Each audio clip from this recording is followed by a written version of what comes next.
सेहरा के हो सेहरा के नेक हमर होला दुल्हाया लबेला सेहरा के नेक हमर होला दुल्हाया लबेला।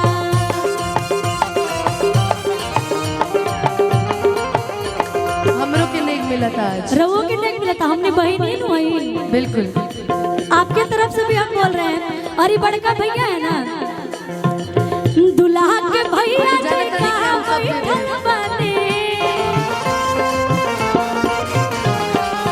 पाकिट में नोट लेके मंचे पे आई। अच्छा भैया भाभी भी आई है। अच्छा हमारी दीदी लोग हैं, दीदी लोग आप लोग भी आइए ना। इनकरा खातिर तुम तो धोखेबाज हो, वादा करके भूल जाते हो। तुम तो धोखेबाज हो, वादा करके भूल जाते हो।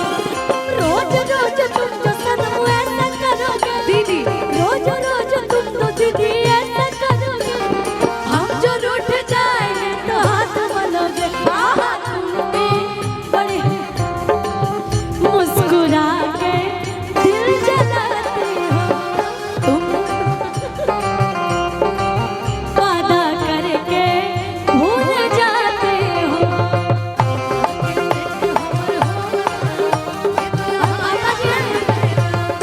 कि सेहरा के नेक हमर होला दुल्हाया लबेला सेहरा के नेक हमर होला दुल्हाया लबेला। देखिए रितेश जी पता नहीं कहाँ चले गए हैं। आज इतना डर क्यों रहे हैं रितेश जी? मैं तो इसी सोच में हूँ। रितेश जी जहाँ पे हैं आप आइए। हेलो ए मुकेश भैया, ए मुकेश भैया, भैया आप यहाँ पे आइए, यहाँ पे आइए। ए मुकेश भैया,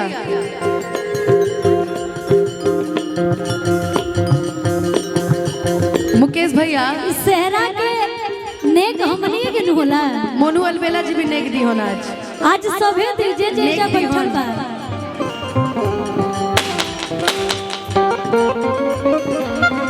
चले ई प्यार बा कहो सेहरा के नेक हमर होला दुल्हाया लबेला सेहरा के नेक हमर होला दुल्हाया लबेला। अच्छा दीदी ठीक बा। ए हम जानता नहीं कि सबे रंगदारे आइल बा, डरो लगता गावे में। लेकिन हम कहाँ का भैया भैया दुल्हा के पापा जी या मम्मी जी जहाँ बने जाओ वहाँ लोग खाती कहो मुकेश भैया। वैसे तो आप हमेशा हर कलाकारों का साथ देते हैं, प्यार रहता है। लेकिन भैया भैया कहेंगे कि दुल्हा के पापा जी कहाँ बैठल बने दुल्हा के पापा जी कहाँ बैठल बने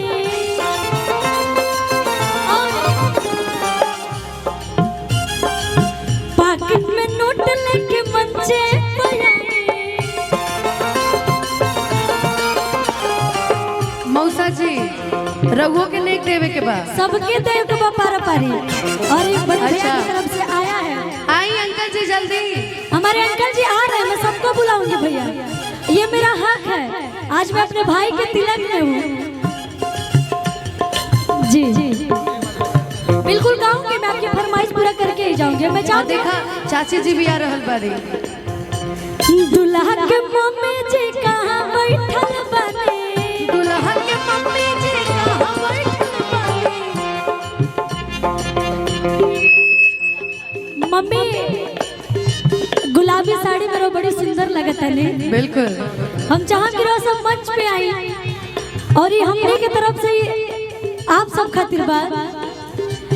दुल्हा के मम्मी जी कहाँ बैठल बने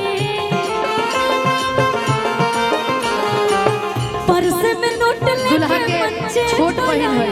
अच्छा बहन की छोटकी बहन है।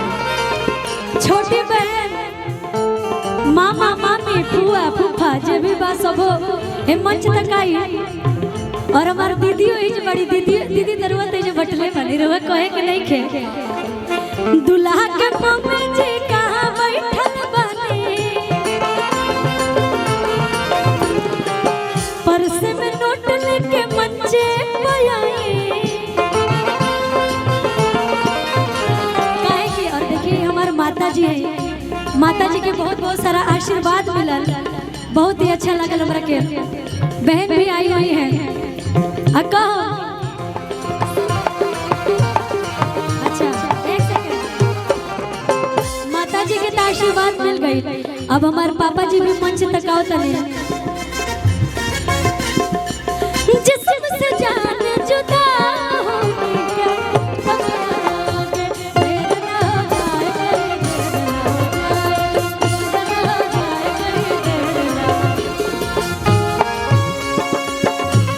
क्या बात है।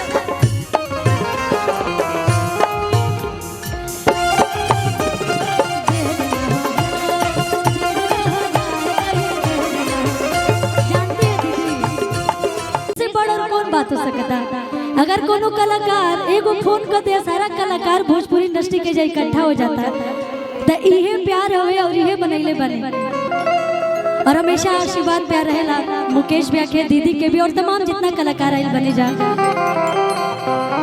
काव्या दीदी बनी, दुर्गा जी बनी, शिवानी जी बनी, शेरा लोहार जी, विकास भैया हमार, अमित भैया, और मेरी भाभी भी आई हुई हैं, लड्डू भाभी। सभी लोग यहाँ पे बहुत अच्छा लग रहा है। मोनू अलबेला सर और मेरे बहुत अच्छे दोस्त भीम जी भी है यहाँ पे। लेकिन हम कहो आज